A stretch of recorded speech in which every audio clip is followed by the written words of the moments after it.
If you're gonna get serious about your personal brand, you're going to need a content strategy. The only people out there who have a valuable personal brand that is not built on the back of good quality content are famous people. If you're just a regular person like me and you feel like you have some value to offer to the web, it's gonna come through the form of content creation. In this video, I'm gonna take you through and I'm gonna show you exactly what my strategy is and exactly how I'm thinking about content that's ultimately gonna lead to me getting to 1,000 pieces of content in the next year. The cornerstone of my strategy is to move as fast as I can and get as much content created as fast as I can so that I can learn and so that I can gain momentum and keep that momentum throughout the whole year. I know this is gonna be a grind. I know this is gonna be a lot of trial and error. I know I'm not gonna be very good at it, probably for a long time. And I know it's just gonna take reps and thousands of hours. I wanna get through that as quickly as I can so I can get to a point to where I'm doing this at a very masterful level. A lot of my strategy revolves around reducing as much friction as possible. A big part of that is focusing on topics that I know really well and topics that are close to what I'm actually working on in real life. So I'm running businesses and I'm doing what I'm doing, whatever problems I'm trying to solve right now that I'm currently obsessed over, that's the stuff I want to be creating content about. So this video right now is a great example. I'm actually working on this right now. I've never created videos before. I've never been on YouTube. I've never done any of this. I've never put myself out there. I've never tried to build a personal brand. That's what I'm working on. So that's what I'm creating content about. I'm taking a bigger piece of content like a YouTube video, which I'm calling my pillar content. And this video right here that I'm recording is actually a perfect example. And then from that, I'm gonna be able to create a bunch of other content, including, for example, a LinkedIn post. So let's break that down using this video as an example. The video that I'm recording now is gonna be maybe about 10 minutes to 15 minutes long. And from it, I'm gonna have 2 clips that can be their own standalone kind of subtopics of the bigger topic about content strategy for your personal brand. So I'm gonna put one on TikTok, I'm gonna put one on Instagram Reels. So 4 total videos since I have 2 clips, right? Plus I've got my main YouTube video, so that's 5. Out of the clips, I'm also gonna be able to create posts for LinkedIn and for Twitter. I haven't decided yet if I'm gonna do a post per clip or if I'm gonna do posts kind of more centered around this whole entire topic. Either way, I'm gonna end up with either 2 or I'm gonna end up with 4 different, maybe even 5 different posts for each of those platforms. Then I also am gonna turn this video into a blog post. So that's a whole nother piece of content. So if you do the math, I'm gonna end up with 10 to 12 unique pieces of content. Yes, it's a little bit more work for each piece of content. It's not like they just magically, appear and get posted, but I would say 80% of the work is done up front. Just the thought, the creative work, fleshing the topic out. That's where most of it all comes together. Then shooting everything is by far the next biggest chunk of work, which is all gonna be used across all of these different platforms. So for the energy that you put in, you get way more out of it. So there's a bunch of different approaches that you can take to getting content. There's no right or wrong. And I may find a better way. Remember, I'm just trying to get as much content out as possible. So this is kind of my intentional, planned out approach to content, but I also have another approach that I'm gonna be using.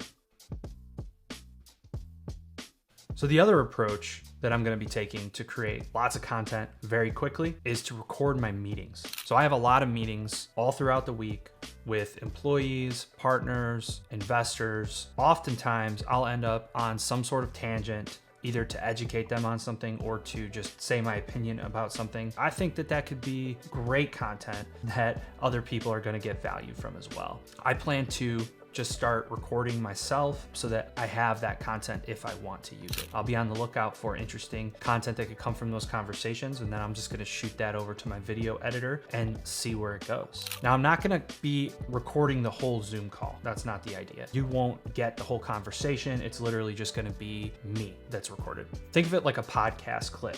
A lot of times you'll see like a little 2-minute TikTok video of somebody talking about something, and you can clearly see that they're in a podcast. They got the mic in front of their face and they got the headphones on and everything, and that it's very clearly common for there to be valuable clips of video within a longer conversation.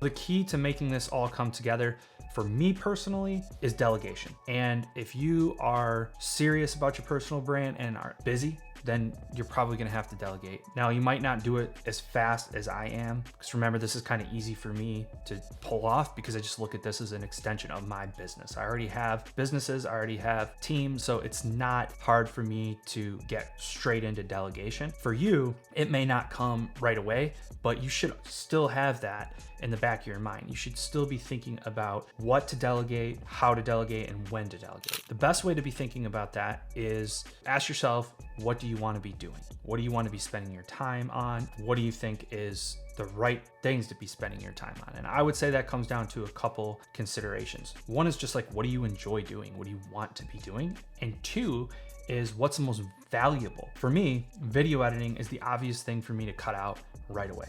I don't need to be doing video editing. I think video editing is cool. I actually enjoy it, but it's just something that clearly is not as valuable for me to be doing as some of the other things I can be doing in this business. I want to be focused on figuring out the content and the creative, because nobody else can do that. This is my personal brand. So all of that is going to come from me. I'm the only person that can sit here and record these videos. So I need to get better at that. There's a ton that I can do to improve on my delivery in front of the camera, how I'm crafting the content, what approaches I'm taking, what angles I'm taking. That's what I need to focus on. So I hired a video editor. That's the first thing I'm delegating. That's the first thing I outsourced. The next thing is writing. I'm not a great writer. I don't enjoy writing at all. And so if I want to turn this video into a blog post, I don't need to do that. I can hire a writer. They can take the video. They can create a blog post in my voice. Boom, done, easy. So those are the two things I'm outsourcing right away. I would encourage you to be thinking about what you can be delegating. Don't worry if you can't afford it right now. That's fine. There's a ton of value in doing everything yourself in the beginning anyway. I did probably spend 50 hours video editing or something, which is nothing really, but it was enough for me to have a good sense of what goes into it and how to collaborate with a video editor and how to work with a video editor. In order to delegate well, you do have to know what you're doing. You have to know the thing you're delegating pretty well. So with this content strategy that I'm personally using for my brand, the intentional pillar content approach, recording my meetings, delegating what I can, I definitely think I'm going to be able to get 1,000 pieces of content out into the world within a year. Now, what results I get from that, I've got no idea, but it's got to go somewhere. It's got to lead to something. So I'm excited about that. And I'll be shooting all the content from my home office. So my setup is pretty basic and relatively modest. I did spend a few $1,000s getting everything set up, but compared to the tens of thousands of dollars that you could spend on cameras and equipment and things like that, I'd say I'm starting off reasonable. But for these kinds of videos, it's all I need. And I could probably have gotten away with even less. It's an amazing time to be creating content. It's endless, the different approaches that you can take. It's so easy. You got an iPhone, newer iPhone. Those cameras are amazing.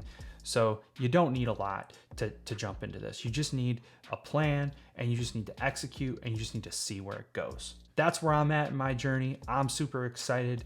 I hope that you're gonna follow along with me and subscribe to my channels. I hope to meet you in the comments. Feel free to reach out to me, email me, hit me up on LinkedIn, hit me up on Instagram. I love talking to people about this stuff. I love business, and I plan to create lots of content around it. So hopefully you find it valuable and helpful. Thanks so much for watching. I really, really appreciate your time.